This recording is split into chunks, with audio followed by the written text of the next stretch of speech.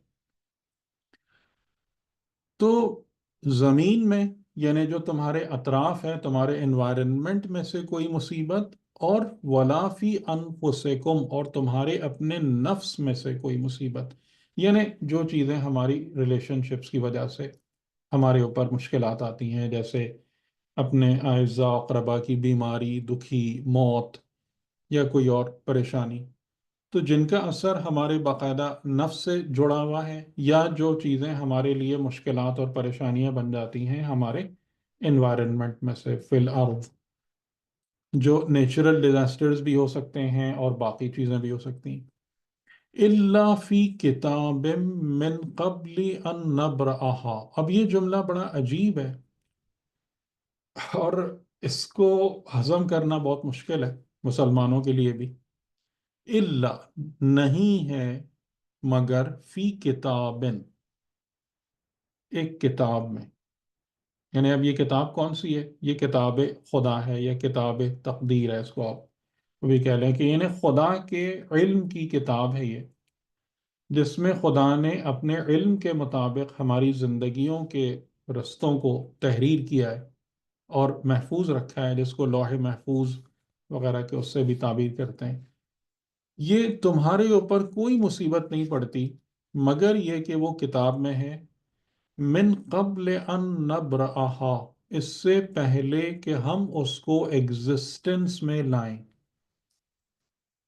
ٹھیک ہے، یعنی وداؤٹ، یعنی before it's coming into existence, کہ اس مصیبت کا وجود ہو تمہاری زندگی میں ظاہر، اس سے پہلے وہ کتاب میں موجود ہے۔ کتاب میں موجود ہونے کا مطلب کیا ہے؟ کہ اس کو انسان اریز نہیں کر سکتا، یہ وہ اریزبل کتاب نہیں ہے۔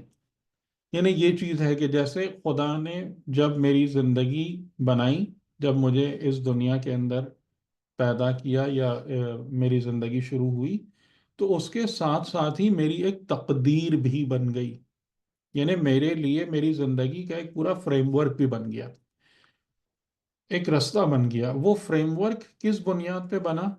اس کتاب کی بنیاد پر جو خدا کے پاس ہے، ٹھیک ہے، کہ یہ بندہ ہے، یہ اس طریقے سے ہے، ٹھیک ہے۔ اس کتاب کے اندر ifs اینڈ بٹس بھی ہوتے ہیں، وہ بھی چیزیں موجود ہیں، کیونکہ یہ بات ہم کو بتا دی گئی ہے کہ انسان اگر فار ایگزامپل صلہ رحمی کرتا ہے تو عمر میں اضافہ ہوتا ہے، رزق میں اضافہ ہوتا ہے، قطع رحم کرتا ہے تو عمر کم ہو جاتی ہے، اگر کسی پر ظلم کرتا ہے، جیسے ہم نے تقوی والی آیتوں میں دیکھا کہ اگر تم کسی پر آسانی کسی کے لیے آسانی پیدا کرو گے، ہم تمہارے لیے، ٹھیک ہے۔ تو یعنی کتاب جو ہے، جیسے میں آپ لوگوں سے بار بار ایک بات کہہ رہا ہوں کہ خدا کی کتاب کنڈیشن بیسڈ ہے، لیکن اسٹل اس کے اندر وہ پوری سچویشن سینیریوز موجود ہیں کہ جس میں ہے کہ ہمیں ایک مصیبت میں مبتلا ہونا ہے، یا اس مصیبت میں یعنی ایک چیز میرے لیے پرابلم بنے گی لائف میں، دوسری بنے گی، یہ موجود ہے، یہ سب چیزیں، اور یہ خدا پر آسان ہے۔ کیوں؟ لے لے اب اگلی آیت، لے، سو دیٹ، تاکہ، لکئی لا، تاکہ نہیں، تا سو، تم مایوس ہو جاؤ، ٹھیک ہے، تم ڈس اپوائنٹمنٹ کا شکار مت ہونا، علی ما فاتکم، جسے تم کھو بیٹھو، یعنی جو تمہارے ہاتھ سے نکل جائے۔ اب نکل جانے میں وہی ساری چیزیں ہیں کہ جس کو انسان اپنا سرمایہ سمجھتا ہے، ٹھیک ہے نا، یعنی کہ اگر مثال کے طور پر میرے بینک بیلنس میں کمی واقع ہوگی تو میں اسے لاس قرار دوں گا، لیکن اگر میرے پڑوسی کے بینک بیلنس میں کمی واقع ہوگی تو مجھ پر اس کا کوئی اثر نہیں ہوگا، وہ میرے لیے لاس نہیں ہے، ٹھیک ہے۔ فاتکم، جسے تم کھو بیٹھو، جو تم سے فوت ہو جائے، تو اسی کے پیچھے انسان روتا ہے، اسی کے پیچھے انسان کا غم ہوتا ہے، وہی چیز انسان کو مصیبت لگتی ہے، اپنا لاس، اور وہی چیز انسان کو زندگی میں مایوسی اور ڈس اپوائنٹمنٹ کا شکار کرتی ہے۔ تو اس بات کا اچھے طریقے سے یقین رکھو، ایمان رکھو کہ جو کچھ ہے وہ خدا کی نظروں میں ہے اور کتاب خدا میں ہے، اور یہ چیز پہلے سے موجود ہے کہ انسان کو زندگی کے مختلف اسٹیجز میں مختلف آزمائشات سے گزرنا ہے اور مختلف مصیبتوں کا سامنا کرنا ہے۔ ٹھیک؟ تو یہ جو تمہارے ہاتھوں سے نکل جائے، جو تمہیں لاس فیل ہو، وہ تمہیں مایوس نہ کرے۔ وَلَا تَفْرَحُوا بِمَا آتَاكُمْ، اور فرح کا مطلب ہوتا ہے کہ انسان بالکل ایسی خوشی انسان پر مسلط ہو جائے کہ باقی ہر چیز ہی دماغ سے نکل جائے، کہ یعنی مسرور، بے انتہا مسرور، اور بلکہ ایسا سرور کے جو سحر بن جائے، لائک سحر جادو کے طریقے سے انسان پر دماغ پر طاری ہو جائے، یہ فرح۔ ولا تفرحوا، اس طریقے سے خوش نہ ہو جاؤ کہ باقی سب کچھ ہی بھلا بیٹھو، بما آتاکم، جو کہ تم کو دے دیا جائے۔ ٹھیک ہے، اب ان لفظوں پہ بھی غور کرنا ہے کہ جو تمہیں دے دیا جائے، یعنی زندگی میں جو کچھ تمہیں ملتا ہے وہ دیا جاتا ہے، اور فاتکم، اور جو زندگی میں ہمارے ہاتھ سے جاتا ہے وہ ہم خود کھو دیتے ہیں۔ ٹھیک؟ اب ظاہر ہے کہ اس میں بھی بڑی گہرائی ہے، ان دو ان دو ورڈز میں بھی۔ تو جو تمہیں دے دیا جائے، یعنی جیسے مال دے دیا گیا، اولاد دے دی گئی، علم یا ہنر دے دیا گیا، تو یہ نہیں کہ میں جی اتنا قابل انجینئر ہوں، میں اتنا بڑا ڈاکٹر ہوں، فلاں فلاں فلاں۔ ٹھیک؟ تو اس پر تم نہ فرح۔ تو امام علی علیہ السلام فرماتے ہیں یہی دو چیزیں زہد کو ڈیفائن کرتی ہیں، کہ انسان کا کہ قلب میں یہ یقین پیدا ہو جائے، یہ ایمان حاصل ہو جائے کہ جو کچھ بھی ہے وہ خدا کے ہاتھوں میں ہے، خدا کی نظروں کے سامنے ہے، خدا کے قدرت میں ہے، خدا کے قبضہ قدرت میں، اور کوئی چیز اس سے باہر نہیں ہے۔ کوئی اپنی مرضی سے ٹوٹلی انڈیپینڈنٹلی ایکٹ نہیں کر سکتا اس نظام میں، سب خدا کے ماتحت ہیں۔ تو اگر کوئی چیز مجھ سے میں کھو رہا ہوں، اور ظاہر ہے کہ یہاں پر اس کا مطلب یہی ہے کہ اگر انسان دین کی ہدایات پر عمل کرے تو کم سے کم کھوئے گا، کم سے کم لاس کرے گا۔ ٹھیک؟ اور اگر یعنی کہ میں مجھ سے کوئی چیز، لیکن ڈیفینیٹلی چیزیں جائیں گی، اس میں تو کوئی شک نہیں ہے، چیزیں ہاتھ سے جائیں گی، تو اس پر مایوس نہیں ہونا، اس لیے کہ سب کچھ خدا کے سامنے ہے، سب خدا کے ہاتھ میں ہے، اسی کی مرضی اور قانون کے مطابق چیزیں چلتی ہیں۔ اور جو مجھے مل رہا ہے وہ مجھے آپے سے باہر نہ کر دے، یعنی میں اس کا شکر گزار رہوں، میں اس نعمت کا قدردان ہوں۔ جو شکر کے حوالے سے ہم نے آپ کو چیزیں بتائی تھیں کہ ان 5 چیزوں کا انسان خیال رکھے شاکرین میں سے ہو کے۔ اور واللہ لا یحب کل مختال فخور، اور اللہ محبت نہیں کرتا ہر اس شخص سے جو مختال ہے۔ مختال کا مطلب جو اپنے خیالات کے تانے بانے بنتا رہتا ہے، جو اپنے دماغوں میں سب کچھ، جیسے کہ یہ چیز ہے علامہ فاتکم والی بات ہے کہ انسان مایوسی اپنے دماغ میں، اچھا یہ ایسے نکل جائے گا، یہ فلاں ہو جائے گا، کہ جیسے جو سائیکولوجسٹ بھی ایک جملہ کہتے ہیں نا کہ انسان اپنی زندگی کا 70-80% ٹائم ان چیزوں پر پریشان ہونے میں گزارتا ہے کہ جو کبھی ہوتی ہی نہیں ہے، جو اس کی لائف میں آتی ہی نہیں ہے، ان خدشات پہ بیٹھ کے پریشان ہوتے رہتے ہیں، یہ ہو گیا تو کیا ہوگا، فلاں ہو گیا تو کیا مصیبت آئے گی۔ تو یہ مختال ہے۔ جو انسان صفت زہد رکھتا ہے، یعنی جس کا دل دنیا سے بندھا ہوا نہیں ہے، جس کا خدا پر توکل ہے، جس کا خدا پر بھروسہ ہے، وہ اس کے دماغ میں یہ خیالات نہیں آتے، نہیں خدا میرا محافظ ہے، خدا میرے معاملات کا نگہبان ہے۔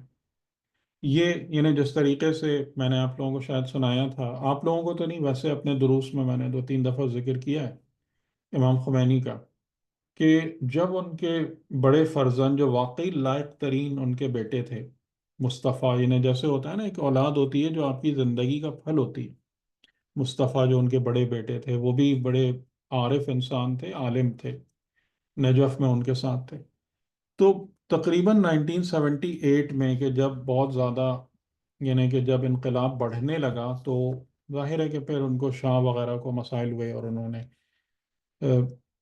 تو کسی طریقے سے یعنی کہ ان کو مصطفیٰ کی بہت پراسرار موت ہے، یعنی وہ بس اپنے کمرے میں مردہ پائے گئے تھے۔ اس سے پہلے ایک رات کو ان سے کچھ لوگ ملنے آئے تھے اور اس کے بعد وہ صبح کو اپنے کمرے میں مردہ پائے گئے تھے۔ تو بہرحال جو لوگ تھے امام خمینی کے ارد گرد وہ بڑے بہت ہی پریشان ہوئے، اور یعنی ان سے ان کی ہمت ہی نہیں ہو رہی تھی کہ بتائیں۔ اچھا، وہ اپنے وہی مسجد میں درس میں جہاں پہ مدرسہ تھا جہاں وہ درس دیتے تھے، وہ اپنے اس روٹین میں تھے۔ تو انہوں نے یعنی کہ جب لوگ بیٹھے ہوئے تھے تو انہوں کو لگا کہ تھوڑی سی کچھ چیزیں اب نارمل ہیں۔ انہوں نے پوچھا کہ کیا مصطفیٰ کو کچھ ہو گیا ہے؟ جملے تھے، کیا مصطفیٰ کو کچھ ہو گیا ہے؟ تو لوگ رونے لگے۔ تو جو سامنے بیٹھے تھے نا، انہوں نے دیکھا کہ جب ان کو یہ سمجھ میں آ گیا کہ یہ کیا چیز ہوئی ہے، کیا واقعہ ہوا ہے، کہ انہوں نے ایک ہاتھ اپنے سینے پر رکھا اور ایک ہاتھ زمین پر رکھا، اور تھوڑی دیر وہ خاموش بیٹھے رہے، یعنی کہ جیسے کہنے والوں کے بقول، دیکھنے والوں کے بقول، کہ جیسے مٹی کا جو تعلق ہے نا، وہ وہ مٹی کو واپس کر رہے ہیں، putting it back into the soil، نہ کہ اس چیز نے قلب کو باندھا ہوا ہے۔ ہاں، میں اس ابھی عالم طینت میں ہوں، آب و گل میں ہوں، تو ٹھیک ہے، یہ ریلیشن شپس ہیں، ان کی ایک اٹیچمنٹس بھی ہیں، ان کی محبتیں بھی ہیں، ٹھیک ہے وہ ہے، لیکن وہ اسی حد تک ہے۔ ایسا نہیں ہے کہ اس نے میرے دل و جان کو آکیوپائی کر لیا ہے۔ میرے جان میں، میرے وجود میں سوائے رب کے اور رب کے جلووں کے اور کوئی نہیں، ٹھیک ہے۔ اور پھر تھوڑی دیر تک وہ اس حالت میں بیٹھے رہے اور پرسکون ہو گئے۔ اور اس دن ان کو جو چیز سب سے زیادہ یاد تھی وہ یہ تھی کہ میں نے دو بوڑھے غریب مومنین ہیں، اور میں نے ان سے اس بات کا وعدہ کیا ہے کہ میں ان کو کچھ مجھے پیسے دینے ان کی ضروریات کی کفالت کے لیے۔ تو وہ اس بات کو بار بار ریمائنڈ کرا رہے تھے کہ دیکھو کہیں وہ لوگ اس بھیڑ میں نہ رہ جائیں، ایسا نہ ہو کہ وہ لوگ اپنا وہ لینے آئیں اور ان کو نہ ملے اور ان کو ایسے ہی لوٹا دیا جائے، ٹھیک ہے۔ یہ زہد ہے، یہ زہد کی مثال ہے کہ انسان کا قلب جو ہے نا، وہ اس سے ہم وہی جیسے بات میں نے کی کہ مٹی کی وجہ سے اٹیچمنٹس آتے ہیں، لیکن وہ مٹی تک ہی رہیں، وہ آپ کے وجود کو، آپ کے قلب کو، آپ کے نفس کی شاکلہ کو ڈیفائن نہ کرنا شروع کر دیں، ورنہ پھر جب ہم اس مٹی کو چھوڑیں گے، اس مٹی کے پیکر کو چھوڑیں گے، تو پھر وہ ہمیں نہیں چھوڑے گا، پھر وہ ہمیں آگے نہیں جانے دیں گے وہ سب چیزیں، ٹھیک۔ تو یہ مختال کہ یہ جو خیال اور پورا انسان کے دماغ میں، اور پھر شیطان جیسے میں نے کہا کہ اس کو تو ایک اوپننگ ملے تو وہ تو پھر پورا ذرا سی چنگاری ملے تو اس نے تو اتنا چھڑک رہے ہیں کہ وہ پورے آگ کے شعلے بھڑکنا شروع ہو جائیں۔ تو جہاں یہ ہوا یعنی انسان کے خیال میں یہ سب آیا، یہ مایوسی، اور شاید جو ہے نا یہ مایوسی والی چیز جو ہے نا یہ زیادہ خطرناک ہے، مایوسی والی چیز، کہ اس کے بارے میں یعنی کہ روایت امام رضا علیہ السلام کی اس شخص سے کہ جو رمضان میں اے، کھا رہا تھا، اور آپ نے پوچھا کیوں روزہ نہیں رکھا، تو اس نے کہا کہ اتنے سادات میرے ہاتھوں سے قتل ہوئے ہیں، مجھے پتہ ہے کہ میری کسی عبادت کا کوئی فائدہ نہیں ہے، مجھے جہنم میں ہی جانا ہے۔ تو امام رضا علیہ السلام نے فرمایا تھا کہ تمہارا رحمت خدا سے مایوس ہو جانا زیادہ بڑا گناہ ہے ان سادات کے قتل کرنے سے۔ یہ مایوسی بہت ڈینجرس ہے، لیکن ظاہر ہے کہ جب انسان اتنا بڑا گناہ کرے گا تو کیوں یہ سب چیزیں اس پر مسلط نہیں ہوں گی؟ یعنی پھر انسان اس قابل رہ کہاں جاتا ہے کہ سلوشن کو لے سکے، ٹھیک۔ بہرحال تو یہ زہد کی بنیادی تعریف ہے، یہ زہد کے معاملات ہیں کہ انسان کا دل ان چیزوں میں ایسا پھنسا ہوا نہ ہو، اس کے خیالات پر ایسا ان کا اثر نہ ہو کہ وہ خیالات میں ہیولے بنتے رہیں اس مایوسی کی وجہ سے، یا جو فخور ہے یعنی بہت زیادہ فخر کرنے والا اس کی وجہ سے، کہ انسان پھر وہاں پر اپنے آپے سے باہر ہو جائے اس فخر کی بنیاد پر. ٹھیک. تو میں ایک آپ کو یہاں سے قرآن سے ایک اور مثال دے دیتا ہوں، پھر اس کے اندر اور کئی اچھے نکات بھی ہیں، اور پھر میں اس کو آپ کو پوائنٹس کو تھوڑا سا سمرائز کر دیتا ہوں انشاءاللہ اگلے 15 منٹوں میں. اچھا، بسم اللہ الرحمن الرحیم. یہ سورہ قصص ہے. ان قارون، قارون کے بارے میں بات ہے. قارون کا واقعہ ہمیں پتہ ہے، لیکن ظاہر ہے کہ قارون کے حوالے سے قرآن کریم نے جو نکات بیان کیے ہیں وہ ذہنوں میں کم، وہ ذہن میں کم رہتے ہیں. ان قارون کان من قوم موسیٰ، یہاں پر قرآن ایکسپلسٹلی بیان کر رہا ہے کہ قارون قوم موسیٰ میں سے تھا، یعنی امت موسیٰ میں سے تھا، حضرت موسیٰ کی فالوورز میں سے تھا، نہ کہ فرعون کے لوگوں میں سے. فَبَغَى عَلَيْهِمْ، لیکن اس نے ان کے ساتھ ایک باغیانہ رویہ اختیار کیا. ٹھیک ہے، وہ کیا تھا؟ وَآتَيْنَاهُ مِنَ الْكُنُوزِ، اس جملے پہ خاص طور سے غور کیجیے گا. آتَيْنَاهُ، ہم نے اس کو دیا تھا، ہم نے اس کو دیا تھا. ٹھیک ہے، یہ جو اس کی ایکسیپشنل ویلتھ تھی، اللہ تعالیٰ اس کے بارے میں کہہ رہا ہے ہم نے اس کو دی تھی. اور واقعات میں ہے کہ اس نے حضرت موسیٰ سے یعنی فرمائش کی تھی. وہ ظاہراً مومن تھا اور بہت زیادہ ان سے پرزور طریقہ دے کر کچھ کیمیا کا ہنر سیکھا تھا یا کیا ایسی چیز کہ جس کی وجہ سے اس کی دولت بہت زیادہ ملٹیپلائی ہو گئی تھی. بہرحال خدا بہتر جانتا ہے. لیکن اللہ فرما رہا ہے ہم نے اس کو دیا. من الکنوز، خزانوں میں سے، جن کے کنجیاں اٹھانے کے لیے ایک الگ سے جماعت تھی جو صرف ان خزانوں کی کنجیاں اٹھاتے تھے اور اس پر مامور تھے. اذ قال له قومه، جب اس سے اس کی قوم نے کہا لا تفرح.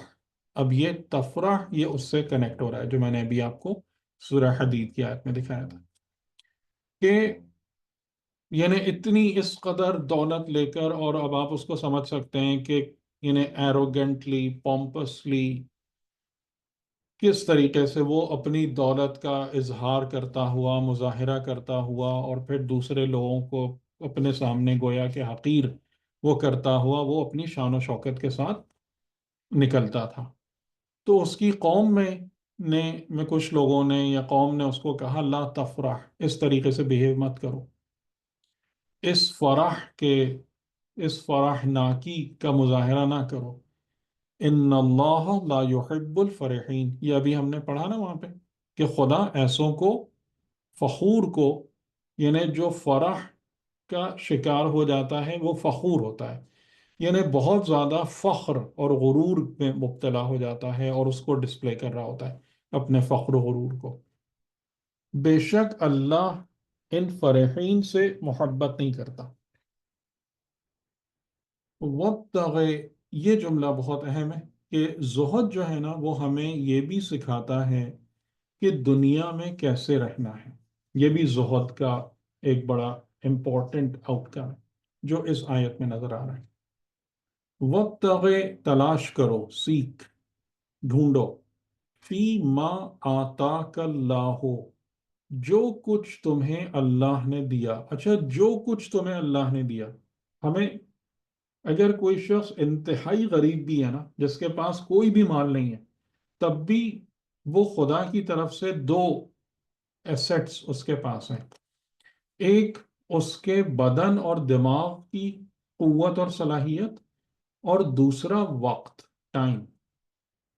یہ دو مین ایسٹس ہر انسان کے پاس ہیں، چاہے وہ مالی طور سے دولت مند ہو یا غریب ہو. ٹھیک ہے، تو کوئی انسان بھی یہ نہیں کہہ سکتا کہ مجھے خدا نے کچھ بھی نہیں دیا.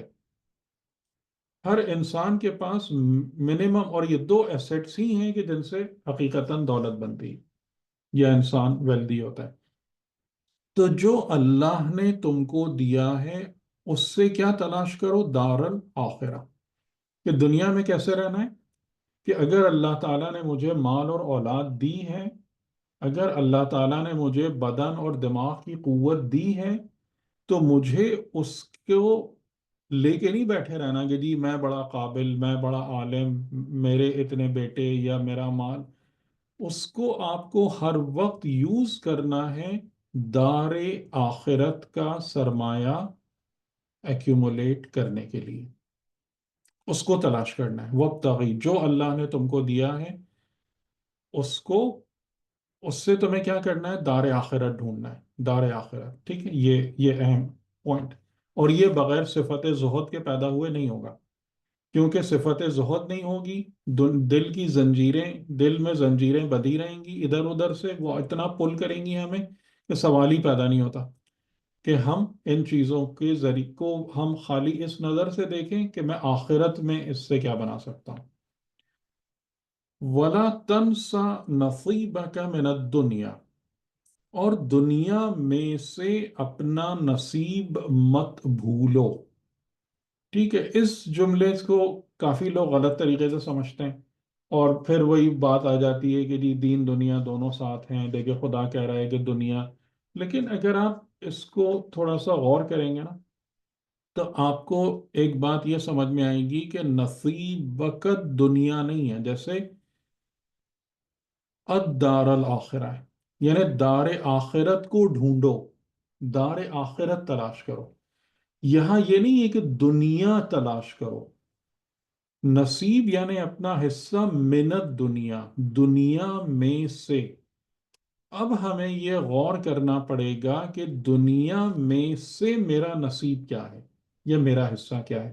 میں آپ لوگوں سے سوال کر سکتا ہوں کہ آپ کیا سمجھتے ہیں کہ دنیا میں سے آپ کا حصہ یا آپ کا نصیب کیا ہے یا کیا ہونا چاہیے؟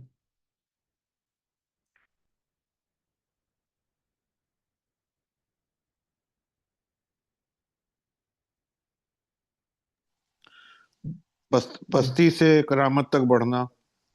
ہوں یعنی دنیا میں سے آپ کیا اٹھائیں گے؟ کس چیز کو اپنا نصیب لیں گے نصیب کے طور پر؟ یہی، یعنی کہ لوگ پھر فوراً اس طرف کے دیے، خدا کہہ تو رہا ہے دنیا میں سے نصیب یعنی مال کماؤ، یعنی اسٹیٹس بڑھاؤ، یعنی یہ سب چیزیں کرو. کیا یہی نصیب ہے دنیا میں سے ہر انسان کا؟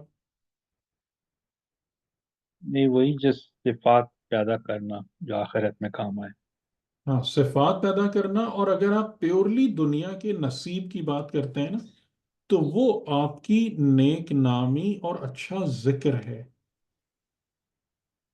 ٹھیک ہے، یعنی جیسے دیکھیں آپ، مثال کے طور پر اس چیز کو دیکھیں کہ انبیاء، یعنی حضرت ابراہیم علیہ السلام کتنے پہلے تھے؟ ہم سے 4,500 سال پہلے تھے. تمام نسلیں ان کا نام ادب سے لیتی ہیں، عزت سے لیتی ہیں، ان کی یادگار دنیا میں موجود ہے، فار ایگزامپل کعبہ اور یہ سب. یا ایسے ہی نیک لوگ کہ جو علم چھوڑ کے جاتے ہیں، جو نیکیاں چھوڑ کے جاتے ہیں، جن کا لوگ اچھائی کے ساتھ ذکر کرتے ہیں، جن کا نام جب زبان پر آتا ہے تو دل سے دعا نکلتی ہے. نصیب دنیا کیا ہے انسان کا؟ یہ ہے، یا وہ مال ہے کہ جس کے پیچھے انسان کو کوئی پوچھتا بھی نہیں ہے مرنے کے بعد؟ یہ جب انسان ایون بوڑھا بھی ہو جاتا ہے تو پھر انسان کا ذکر مٹ جاتا ہے. کون سی چیز نصیب ہے دنیا ہے؟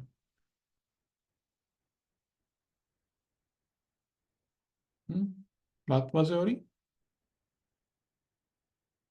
کہ دنیا میں سے اپنا نصیب مت بھولنا. تو دنیا میں سے اپنا نصیب، ٹھیک ہے آپ کو اتنی چیزیں ضروریات کی چاہیے ہیں کہ جن سے آپ کی زندگی عزت کے ساتھ گزرے، لیکن آپ کا جو نصیب ہے، آپ کا حصہ دنیا کی زندگی سے، وہ باقیات و صالحات ہیں، وہ نیکیاں، وہ اچھائیاں ہیں، وہ خوبیاں ہیں جو آپ اس دنیا میں چھوڑ کے جاتے ہیں، جن کا آپ کہہ لیں کہ پروفٹ آپ کو آگے آخرت میں ملتا رہتا ہے. اور وہ نیک نامی ہے، وہ محبت ہے جو آپ کے لیے خدا لوگوں کے دلوں میں ایجاد کرتا ہے، جو آپ کے مرنے کے بعد بھی یا آپ کی غیبت میں بھی جو ایک اچھا تاثر قائم رہتا ہے.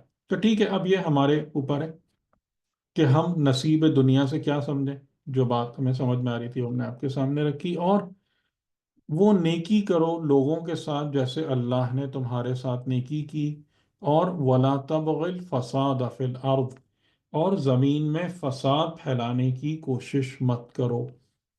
ان اللہ لا يحب المفسدین، کیونکہ یہ دولت مند ہی ہیں جو زمین میں فساد پھیلاتے ہیں. یہ انہی کا ہی کنٹریبیوشن ہے ٹو دا ہیومن لائف، کہ وہ انسانی زندگی کو فاسد کرتے ہیں، خراب کرتے ہیں، پولیوٹڈ کرتے ہیں، امپورٹنٹ بناتے ہیں ہیومن پوٹینشل کو، خالی اپنی دولت کو باقی رکھنے یا اس کو بڑھانے کے چکر میں. ٹھیک. تو جیسا میں نے کہا کہ ہماری گفتگو ایگزاسٹو نہیں ہے، یعنی کہ ایسا نہیں ہے کہ ہماری گفتگو جو ہے وہ 100% تمام پہلو کور کر رہی ہے، کیونکہ بہت ساری چیزیں ہم آلریڈی دروس میں بات ان پہ کر بھی چکے ہیں. اور یعنی کہ اب یہ گفتگو کافی حد تک ایک تذکر ہے، یعنی ایک ریمائنڈر ہے، اور اس کے ساتھ ساتھ کیا ہے کہ آپ کے لیے کہ آپ اب ان چیزوں کو لیں اور پھر اس ساری گفتگو سے کنیکٹ کر لیجئے جو ہم آلریڈی کر چکے ہیں، تو آپ کا کینوس انشاءاللہ مزید وائڈر ہو جائے گا. اب بس بالکل 2 منٹ میں اس کو وہ پریزنٹیشن کے ذریعے سے میں آپ کے سامنے رکھتے ہوئے اس کو سمرائز کر دوں. ٹھیک ہے. زہد کے بارے میں، کہ زہد کو ہم اگر ڈیفائن کرنا چاہیں تو ہم کیا کہہ سکتے ہیں کہ زہد جو ہے وہ اپنے قلب کو آزاد کرنا اور آزاد رکھنا ہے نان گاڈلی اٹیچمنٹ سے. اٹیچمنٹس ہوتے ہیں لیکن بس وہ صرف بدن کی حد تک رہیں، جیسے میں نے کہ آپ کو اگزامپل دی، یا جو شہداء یا جو مقتولین فی سبیل اللہ جب میدان جہاد میں جاتے ہیں تو ظاہر ہے کہ ان کے لیے جو ایک بہت بڑی رکاوٹ کو عبور کرنا ہوتا ہے وہ ان تمام تعلقات کو پیچھے چھوڑنا ہوتا ہے. تو یہ صفت انسان کے اندر پیدا ہونا کہ جس میں نان گاڈلی اٹیچمنٹس جو ہے نا، اس سے انسان اپنے کو آزاد کرا سکے یا آزاد رکھ سکے، اور ان کو اسی حد تک رکھے جس حد تک خدا نے ان کو رکھا ہے. تو صفت زہد کا جو آپ کا نتیجہ ہوتا ہے، it enables you to live peacefully in دنیا. جب یہ والے دنیاوی اٹیچمنٹس آپ کے دل سے ہٹ جاتے ہیں، یعنی جب انسان وہ فرح فخور والی حالت سے یا مایوسی مختال والی مصیبت سے کہ دماغ میں ہر وقت ہیولے بن رہے ہیں، خوف ہے، لالچ ہے، شہوتوں نے گھیرا ہوا ہے، ان تمام چیزوں سے جب نجات پا لیتا ہے صفت زہد کے ذریعے سے، تو اس کی زندگی پیسفل ہو جاتی ہے، پرسکون ہو جاتا ہے وہ دنیا کی زندگی میں. اور اس وقت وہ اپنے لیے آخرت کے میکسیمم بینیفٹس جمع کرنے کے لائق ہوتا ہے. کیونکہ اگر دنیا کے یہ تمام تعلقات بندے کو اپنی طرف کھینچتے رہیں، انسان کا نفس ہمیشہ پش پل والی حالت میں رہے، تو وہ کبھی بھی اس حد تک اسٹیبل نہیں ہوگا کہ وہ اپنی دنیا کے سرمائے کو اپنے آخرت کے منافع جمع کرنے اور بنانے کے لیے یوز کر سکے. یہ کام کبھی بھی نہیں ہوگا. اچھا، زہد کی جو سب سے بڑی علامت ہے وہ یہ ہے کہ ایسا بندہ جو ہے وہ ہمیشہ قناعت کے ساتھ رہتا ہے، ایون دو کہ اس کے پاس اپرچونٹیز موجود ہوں.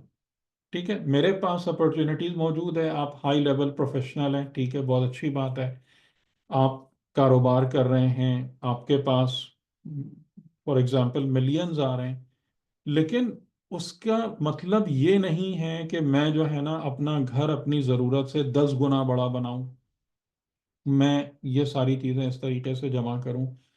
میں پوری کوشش کروں گا کہ جو ایک جملہ ہے پیغمبر اکرم کے حوالے سے کہ خدا نے جبرائیل کو بھیجا، اور جبرائیل نے، یعنی وہی حضرت سلیمان سے ملتا جلتا، کہ جبرائیل نے کہا کہ یہ زمین اور آسمان کے خزانوں کی کنجیاں ہیں جو رب العالمین نے، جو مالک سماوات و ارض ہے، اس نے آپ کی خدمت میں بھیجی ہیں، آپ اس کو لے لیں اور اس کا آپ سے حساب نہیں ہے. یعنی جیسے حضرت سلیمان کو خدا نے جو حکومت دی تھی بے حساب دی تھی، حساب نہیں ہے. ٹھیک. تو رسول خدا نے فرمایا مجھے ہی نہیں چاہیے، میں عبد خدا، بندے خدا بن کے رہنا چاہتا ہوں، اور میں اس بات کو محبوب رکھتا ہوں کہ مجھے خدا ایک دن کھلائے کہ میں اس کا شکر ادا کروں، اور ایک دن مجھے نہ دے تاکہ میں اس کی بارگاہ میں اپنا دامن پھیلا دوں، میں اس سے مانگوں، میں اس سے سوال کروں. ٹھیک ہے، یہ زندگی ہے. جو جیسا میں نے آپ سے کہا نا، زندگی کی قدر لینا ہے معصوم سے، فقط این اور آن نہیں کہ یہ عمل وہ عمل. ویلیوز آف لائف، سنت لینا ہے. تب آپ اس فریم ورک پر اس کو اپلائی کر پائیں گے جو ہم بنا رہے ہیں یہاں پہ. ٹھیک، تو قناعت ہے. اس کے قناعت کا مطلب یہ نہیں کہ انسان غریب ہے، نہیں، غریب نہیں ہے. ہو سکتا ہے دنیا کا سب سے امیر انسان ہو، جیسے امیر المومنین علیہ السلام خلیفہ جب آپ بنے تھے تو آپ، یعنی آج کل کے حوالے سے کتنی بڑی سلطنت تھی. یعنی اس وقت تک یہ اسپین وغیرہ بھی فتح ہو چکا تھا. ٹھیک، تو اتنی بڑی سلطنت تھی، کیسے رہتے تھے آپ؟ کوفے میں آپ نے گھر دیکھا ہی ہے امام علی علیہ السلام. کیا گھر ہے ایک خلیفہ کا؟ کیا آپ کا کھانا پینا تھا؟ کیا آپ کی زندگی تھی؟ تو قناعت اور سمپلسٹی، اپنی خواہشات میں، اپنی نیتوں میں، اپنے ارادے میں جو وہ دنیا میں رکھتے ہیں، اور اپنے مینرز اور بیہیویئرز میں، آپ ہمیشہ سادگی پائیں گے، آپ ہمیشہ قناعت دیکھیں گے، جو ایک انسان زاہد کی علامت ہے. آپ کو زہد کا سب سے بڑا فائدہ کیا ہوگا؟ کہ ابلیس، دنیا اور دنیا کے تعلقات، ورلڈلی ریلیشن شپس. دنیا سے میری مراد ہمیشہ کیا ہے؟ لہو و لعب، زینت، تفاخر، تکاثر، اور اس دنیا میں رہتے ہوئے یہاں کے تعلقات، یہ کبھی بھی آپ کو اپنے جال میں پھنسا نہیں سکیں گے. یہ کبھی بھی آپ کو قید نہیں کر پائیں گے. ٹھیک ہے، کیونکہ وہ جب بھی اپنی چالوں کو، اپنے مکر اور فریب کو آپ کے سامنے لائیں گے، یا آپ پر کسی بھی طرف سے حملہ آور ہوں گے، تو آپ کی صفت زہد انشاءاللہ آپ کو ان سب چیزوں کے مقابلے میں پروٹیکٹ کر رہی ہوگی، بچا رہی ہوگی. یعنی صفت صفت صفت. ٹھیک ہے، میں I cannot over emphasize it. ٹھیک ہے، صفت صفت کی بات ہو رہی ہے. اور اس کا جو سب سے خوبصورت نتیجہ ہمیں ملے گا وہ یہ ملے گا کہ ہماری موت کے وقت جو ہے نا، ہم پرسکون ہوں گے. ہمارا قلب سکون کی حالت میں ہوگا، ہمارا ذہن آزاد ہوگا. یہ نہیں جیسے میں نے، اچھا، اور یہ چیز ایسی نہیں ہے کہ آپ اس کو کہیں گے کہ یہ کوئی بہت بڑے مذہبی لوگوں کی بات ہے. انسان، یعنی اس دنیا کے اندر جو ہے نا، اگر آپ اس صفات کے فریم ورک پہ جاتے ہیں نا، تو آپ کا پورا منظر نامہ ہی بدل جاتا ہے. کہ پھر وہاں پر یہ نہیں ہے کہ جناب یہ بہت بڑے عالم ہیں، مولوی ہیں. اب صفات کے بیک گراؤنڈ میں، یا صفات کے کینوس پر جب آپ انسانوں کو دیکھنا شروع کریں گے نا، تو جنہیں آپ خواص سمجھتے ہیں ان میں سے کم لوگ آپ کو اس معیار پہ ملیں گے، اور عوام میں سے بہت سارے لوگ آپ کو ایسے ملیں گے کہ جن کو آپ کہتے ہیں ارے یہ تو کوئی وہ نہیں ہے، یہ تو اس کو تو کوئی وہ نہیں ہے. لیکن مطلب جیسے ہمارے ہیں نا، کہ جس کے سر پہ امامہ ہو، یا جو بڑے بڑے جملے بول رہا ہو، یا جو بڑی باتیں کر رہا ہو، قابلیت بگھار رہا ہو، جی وہی بہت کوئی اونچا انسان ہے، وہی بڑا مذہبی ہے، وہی عالم ہے. نہیں، اب آپ کو پھر یہ بات سمجھ میں آنا شروع ہو جائے گی کہ خدا کی نظر میں محبوب اور پسندیدہ بندہ کون ہے؟ جو ان صفات کا حامل ہے، بھلے سے وہ یہ باتیں نہ کرتا ہو. یعنی میں نے اپنے ایک رشتہ داروں میں دیکھا، اور میں واقعاً اشش کر اٹھا اس بندہ خدا پر. جوانی کی موت تھی، یعنی he was in his thirties, thirties یا جسٹ 40. جوانی کے بیچارہ کینسر کا شکار ہو گیا، اور اس کے سامنے اس کے 1 یا 2 سال کے بچہ، ٹھیک ہے، 2 بیٹے، 2 بیٹے، 2 2 3 3 سال کے. اور اس شخص کا اپنے بستر مرگ پر اطمینان، مجھے فکر نہیں ہے، خدا ہے وہ میری اولاد کی کفالت کرے گا. یہ معمولی بات نہیں ہے، ہم زبان سے یہ بات کر سکتے ہیں. ڈیتھ بیڈ پر اس اطمینان کا مظاہرہ کرنا معمولی بات نہیں ہے. اور وہ ایک عام، لیکن مجھے اس بات کا پتا تھا کہ اس انسان کے اندر اچھی صفات ہے، معیاری انسان ہے صفات کے اعتبار سے. ظاہراً عبادت گزار نہیں ہے زیادہ، ظاہراً قیل و قال نہیں ہے، ظاہراً داڑھی نہیں ہے، لیکن صفات کے اعتبار سے. اور پھر دیکھیں وہی چیز نکلی آخر میں. اور الحمدللہ، یعنی کہ یہ بات تو اب کافی تقریباً 15 سال پرانی ہے، اور میں دیکھتا ہوں کہ واقعاً خدا نے کیسے کفالت کی اس کے بیٹوں کی، اور کر رہا ہے. صحیح. تو یہ ہے جناب علی زندگی اور اس کا نقشہ، کہ جو پھر یہ ایک بالکل الگ رستہ ہے جو میں نے آپ کو بتایا، کہ یہاں سے ایک الگ زندگی وجود میں آتی ہے، اور وہ ایک الگ زندگی ہے کہ جس کی تبلیغات ہمارے ممبروں سے زیادہ تر ہو رہی ہوتی ہیں، اور جس میں ایکسیپشن کے طور پر یہ تھوڑے سے لوگ آتے ہیں، کہ جیسے یہ جن کی آپ نے نام بھی لیا، کہ یعنی جو ایک عرفا کا ایک خاص گروہ ہمارے سامنے ظاہر ہوا، کہ جو مرزا علی قاضی کے شاگرد ہیں مینلی، اور ان کے شاگرد، یا امام خمینی اور ان سے ریلیٹڈ کچھ لوگ. تو یہ بہت ہی قلیل جماعت ہے، لیکن اس کے علاوہ جتنا کچھ بھی ہے دینی مذہبی تبلیغ، چاہے وہ فرام ٹاپ ٹو باٹم ہو، وہ ایک ڈفرینٹ ٹریک ہے. میں یہ نہیں کہہ رہا کہ وہ آپ کو جنت تک نہیں لے جائے گا، لیکن اگر آپ اس بات میں انٹرسٹڈ ہیں کہ آپ انسانی کمال کو اٹین کریں، آپ بحیثیت انسان اپنے پوٹینشل کو زیادہ سے زیادہ ایکچوئل کریں، تو پھر ہم ان تمام چیزوں کو وے ان کرتے ہیں، کمپیئر کرتے ہیں. ورنہ اگر خالی جنت جانا ہے تو جنت جانے کے راستے پھر ظاہر ہے کہ اور بھی ہیں. ٹھیک ہے، تو آج کی حد تک انشاءاللہ پھر ہم یہاں پہ بات روکتے ہیں. آپ کا آج بھی خاصا وقت لے لیا ہم نے. حیدر بھائی، اگر جیسے ہم 30-40 سال سے مجالس سنتے چلے آ رہے ہیں ممبروں پر سے، جی یہ ایک چھوٹی سی بات ایک ذہن پر بھی آئی آپ کی بات سن کے، کہ اگر حوضوں سے یہ کہا جاتا مجتہدین اور مولاناؤں کو اور مولویوں کو، عالم دین کو، کہ تم جا کر انسان کو انسان بناؤ قرآن کے حوالے سے، تو آج 30-40 سال میں ہم لوگ کہاں سے کہاں بلندی پہ پہنچ جاتے ہیں. ظاہر سی بات ظاہر سی بات ظاہر ہے. انشاءاللہ ہمارے لیے ایک بڑی حوصلہ افزا حدیث ہے امام کاظم علیہ السلام کی، کہ یعنی اس کا خلاصہ بیان کر رہا ہوں، مفہوم، جی. کہ اگر تم واقعاً قرآن کو سیکھنے کا پوٹینشل پیدا کر لو، یعنی قرآن سے دل لگا لو، قرآن کی اہمیت تمہارے اندر آ جائے، اور اس دنیا کی زندگی میں تم نہیں سیکھ پاؤ، تو خدا تمہاری قبر میں ایک فرشتے کو مقرر کرے گا جو تمہیں قبر میں قرآن سکھائے گا. اللہ سبحان اکبر. اللہ، سبحان اللہ. لیکن اور جب تم قیامت میں اٹھو گے تو ہم، تم سے کہا جائے گا اقرا و اراقا. بڑا خوبصورت جملہ ہے، اقرا و اراقا، پڑھتا جا اور بلند ہوتا جا، ہم، پڑھتا جا اور ترقی کرتا جا.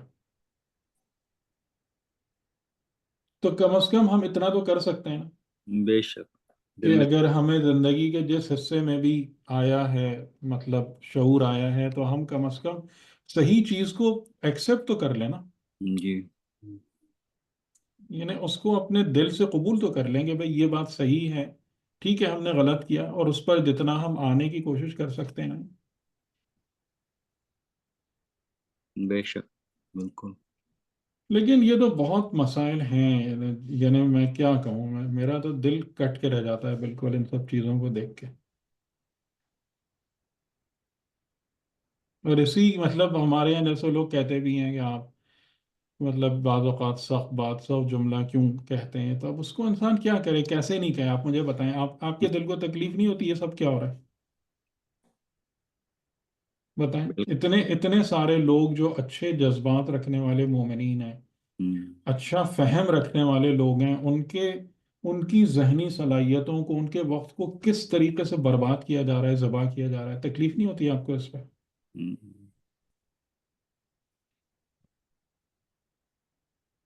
گمراہی ہے حیدر بھائی. کیا کریں اس کو؟ بس وہی ہے کہ جہاں جہاں پر جتنا جتنا ایون پاکٹس میں مومنین ہیں جن کو اگر بات اچھے سے سمجھ میں آ رہی ہے، ہم، انشاءاللہ تو ٹھیک ہے، چلیں. اللہ تعالیٰ ایسے ہر گروپ کو ایک نیوکلیس بنا دے، کہ جس کے ذریعے سے اور زیادہ لوگ متاثر ہوں، یا اثر اور پھیلے، لوگ ہوشیار ہوں، سمجھدار ہوں، کہ یعنی وہ زندگی جو دین کے نام پر، اسلام کے نام پر ہمیں کون سی زندگی دی گئی ہے، یہ تو سمجھے نا. اور یہ حیدر بھائی ہم پر رسپانسبلٹی نہیں ہو گئی ہے کہ ہم پروپگیٹ کریں جو ہم سیکھ رہے ہیں؟ ہاں بالکل، ہر شخص، ہر انسان جو ہے ظاہر ہے کہ امر بالمعروف و نہی از منکر، اور اثر اسی وقت ہوگا جب ایک جماعت بنے گی نا، جب ایک جماعت یعنی کہ جب لوگ دیکھیں گے کہ ہاں بھائی یہ لوگ ہیں جو اس جگہ پر انہیں ان کی زندگی میں یہ تبدیلی آ رہی ہے یا ہوں ان کی زندگی کی یہ ویلیوز ہیں، تب لوگ سیکھیں گے، جی جی ورنہ بالکل. خالی زبانی بحث مباحثے سے نہیں باتیں بنتی۔ ہوں.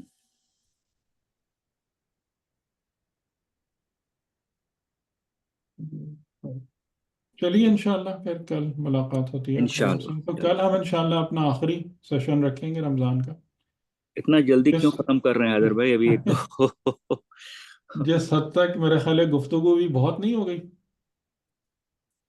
اچھا، نہیں آپ لوگ بتائیں، ایک دو بہت ٹاپکس سارے، اور بھی تھے، وہ چلے کل پھر ڈسکس کر ٹھیک لیتے ہیں جیسا ٹھیک بھی ہو. ٹھیک ٹھیک ٹھیک ہے بہت. حیدر ہاں بھائی، حیدر بھائی اگر موقع ملے تو یہ آخر میں دو آپ نے احادیث بتائی تھی، ایک رسول اللہ اور حضرت جبرائیل کی اور ایک امام رضا کی، آئی تھنک ان کا ریفرنس بھیج دیں گے؟ دیکھیں اب ایگزیکٹ ریفرنس تو مجھے کافی ڈھونڈنا پڑے گا، لیکن یہ میں یہ جو ہے اس میں یعنی نارملی میں حدیث ویسے نہیں بیان کرتا جب تک کہ بڑے علماء جو ہیں نا وہ نہ بیان کریں۔ نہیں خدا نخواستہ وہ ہاں مقصد ہاں نہیں تھا ہاں، میرا صرف یہ تھا کہ بس یہ اس دونوں لیے بڑی کہ دل کو بہت، لگی. جی ہاں بس دل کو لگی نا، اس کا مطلب ہے سچ ہے۔ جی، نہیں اس کا یہ تھا کہ ہم، اپنے پاس ہو ہم، کہ کل کسی سے بات کرے تو ہم مجھے بھی بتا جب سکیں. انشاءاللہ ملے گا میں ضرور بتاؤں گا، ٹھیک ہے جی، شیئر کر دوں گا۔ ٹھیک، ٹھیک ہے، بہت شکریہ. خدا حافظ۔ چلیں، خدا خدا حافظ. حافظ. خدا حافظ، خدا جزاک حافظ، اللہ. خدا حافظ حیدر بھائی.